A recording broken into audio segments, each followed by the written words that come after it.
So it's snowing right now, which means this thing's got to get ready to go because I don't have the 8XL set up right now. I did have the loader kind of mocked up on it. That's going to have to wait. So I now have to fit that quick bracket onto the weight bracket that I had made previously in order to use my snow blade, which is outside. It's a 40, I forget there, I think they're 46, maybe a 48, either way. Trip spring style, side lift. So what we're going to basically do to start is, because of this weld here, this is not a perfect square, so it will not sit square against this. So we're going to take this little piece and we're going to burn it on like that to act as a bumper. So we're going to get started. Alright, so we tacked it on. Now we're just going to throw this on there. See if it sits pretty square.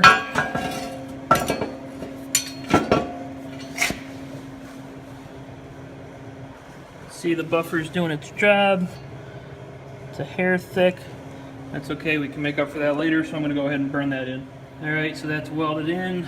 I didn't weld the bottom because you don't have to, because it's already overkill. So now what we got to do is figure out some sort of side retaining mechanism that ideally will use these tabs, and also, now that I'm looking at it, probably be a good idea to use the slots in the back. So I'm thinking what I'm going to do, run something across that it'll hook onto when it goes in, and then get some tabs up in here.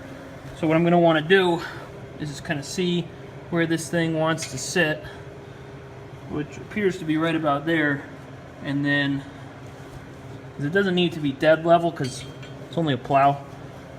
It's going to self-level to an extent, but I'm going to go grab some material, throw it across there, and see where it winds up. I think I got some rebar I can use. Alright, so I found this nice piece of 3/8 or probably ½ inch pipe, or rod rather, and cut it basically to sit in between here. Fits pretty good. Anyway, clean it up a little bit. Fits in there pretty good. Now, take this and for the umpteenth time. Okay, so with that up in there, let's see, this bar stock is basically sitting right on that inside piece of plate. Everything is pretty square here for the most part. This seems to be pretty happy there. So now I'm just going to tack the ends of that rod into place. I'll probably weld it out when we know everything works. So one thing that I want to do is I want to obviously put something in between here to keep this as straight and square as possible. So I found this little piece of like half channel that fits pretty good. It fits good in there. Fits pretty good in there. Now I'm noticing it doesn't look all that straight, but then again, really nothing on the front end of this tractor is all that straight. Just when you lengthen the frame on something, everything pretty much goes out the window. But one thing that I am concerned about is, this is obviously also the front weight rack in the spring, summer, and fall. So what we want to make sure of is that these little pieces aren't going to interfere with the weight placement, because if you recall, the weights fit pretty mint in there. Let's take this out real quick. So basically what this tells us is that those pieces of channel can really go as far back as right here, or as far forward I should say. So now what we're going to do, let's see, so now what we're going to do is we're going to go buzz off 2 pieces of this and weld those in. Alright, so I went ahead and cut them, and I also drilled holes in these brackets as well as corresponding holes in this plate, and the idea is basically we're going to bolt these like that, drop it down, and then that's going to locate where these are going to get welded. Alright, so these are tacked now, and this has a little bit of up and down play because these bolts aren't tightened fully, but everything looks pretty good. It sits in there good. When we unbolt that, it'll be able to slide in and out. Pretty much, it's very similar to a factory mule drive. Most mule drive attachments would probably work, but I'm not too concerned about that. Really, just this one So I'm going to go ahead and weld in pretty much everything now at this point, and then we can start mocking up the blade. Alright, so it's welded out. This side did not come out. I mean, it's gonna, nothing wrong with it, but it didn't come out as good. This side's a little tighter. And this is all not going anywhere. Definitely not going anywhere. So now I'm gonna bolt this bracket on, flip the tractor around, and see how the blade sits on it. Alright, so this is bolted down. You can see it's not going anywhere.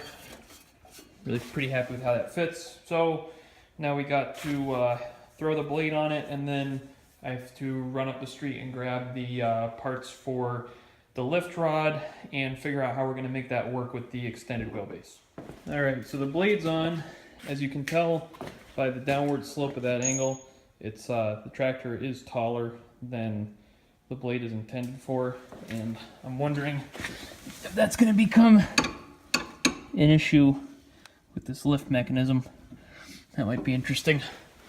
There's not really a good way to lower this system right now, but we'll find out. So I'm gonna go grab some dinner and be back here shortly to continue working on it.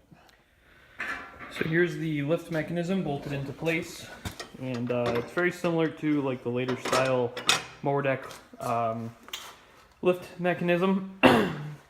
And basically there's a piece missing. Go under the footboard, you can see there's this bracket here, and usually it's the 2 carriage bolts, but I got sick of fighting with them, so I just put 2 regular hex bolts in. There's supposed to be a corresponding bracket under this footboard.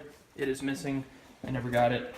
I'll have to make it at some point. So really the only thing that's keeping this from being operational is connecting that rod to, here's a yoke. Where's the yoke? Right there, right in front of me. This is where I'm gonna have to improvise to make it work, and also just be concerned about the fact that it's very close to hitting, so I'll have to see what happens.